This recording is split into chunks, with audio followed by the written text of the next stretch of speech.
Matching matching আমরা জানতাম ma'am ব্ল্যাকই পরে আসবে কেন ব্ল্যাক নলে হোয়াইট ও ম্যামের ফেভারিট কালার যেটা এনেছি থ্যাংক ইউ কি আমি এন্ট্রি নেব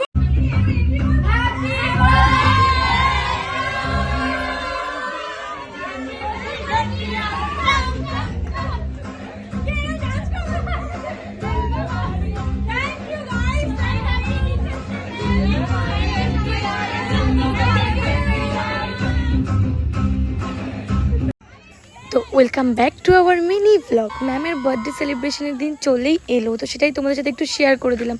আর আমরা ক্লাসে কতটা এনজয় করি সেটা তোমরা নিজের চোখেই দেখে নাও। আর হ্যাঁ, সেকেন্ড পার্টও খুব তাড়াতাড়ি আসছে, প্লিজ চোখ রাখো, এখন দেখতে থাকো। ভালো লাগলে like comment share and subscribe my channel.